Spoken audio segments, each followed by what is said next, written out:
जुलैच्या पहिल्या 14 दिवसात मुंबईत सरासरीपेक्षा अधिक पाऊस। कालपर्यंत जुलै महिन्यात 1136 मिलीमीटर पावसाची नोंद। पाणी पुरवठा करणाऱ्या धरणांच्या पाणीसाठ्यात चांगली वाढ।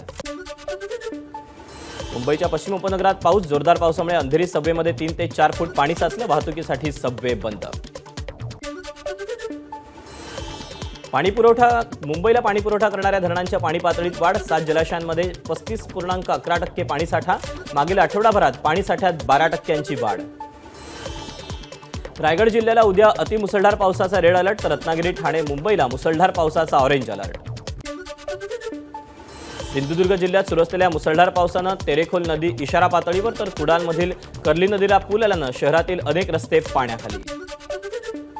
सिंधुदुर्गच्या किनारपट्टी भागात मुसळधार पाऊस। पावसामुळे वेंगुर्ले बेळगाव राज्य महामार्गावरील होडावडे पूल 24 तासांपासून पाण्याखाली। रत्नागिरी जिल्ह्यात पावसाचं थैमान। मांडवी किनाऱ्यावर लाटांचं रौद्ररूप, तर नागरिकांनी समुद्रकिनारी जाणं टाळावं, प्रशासनाचं आवाहन। रत्नागिरी जिल्ह्यातील चिपळूणमध्ये पावसाची काहीशी विश्रांती। पूर ओसरल्यानं जनजीवन पूर्वपदावर। बाजारपेठेतील पाणीही ओसरलं।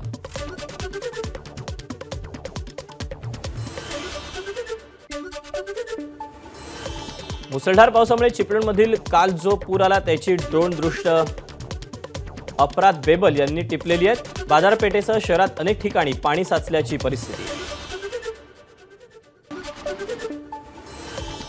रत्नागिरीच्या खेड तालुक्यात साखळोली इथे डोंगर खचल्यानं माती थेट खाली आली। डोंगर खचतानाची दृश्य एबीपी माझाच्या हाती। मागील 2 दिवसांपासून सुरू असलेल्या पावसामुळे पुण्यात एका दिवसात 17 ठिकाणी झाडं कोसळली। अनेक ठिकाणी वाहतूक कोंडी। सुदैवानं कोणीही जखमी नाही।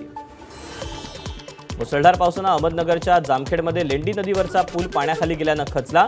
पिंपळवाडी परिसरात ढगफुटी सदृश पाऊस झाल्यानं पूल पाण्याखाली। वाहतूकही ठप्प। जळगाव जिल्ह्यात काल झालेल्या पावसानं शहरी भागासह ग्रामीण भागात मोठं नुकसान।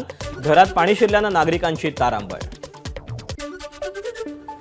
अंजनेरी पर्वतावर अडकलेल्या पर्यटकांची वनविभागाच्या अधिकाऱ्यांनी केली सुटका। जीव धोक्यात घालून पर्यटन करू नका, प्रशासनाचं आवाहन।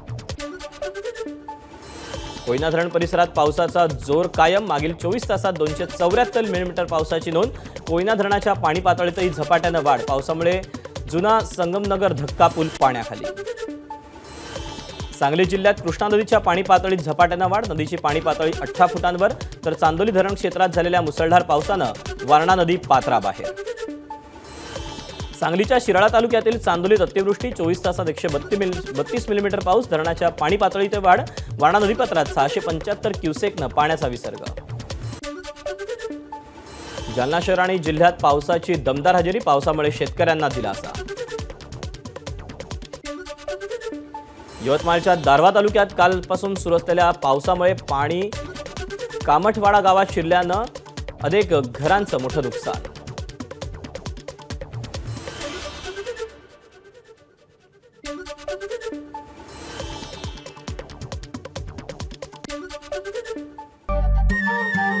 नमस्कार। मन शुद्ध तुझं ही वेगळ्याच प्रकारची मालिका तुम्हा सगळ्यांना खूप आवडली होती। याचा दुसरा सीझन कधी येणार अशी विचारणा झाली। प्रतीक्षा संपली आहे मित्रांनो। येतोय मन शुद्ध तुझंचा दुसरा सीझन। होई मन शुद्ध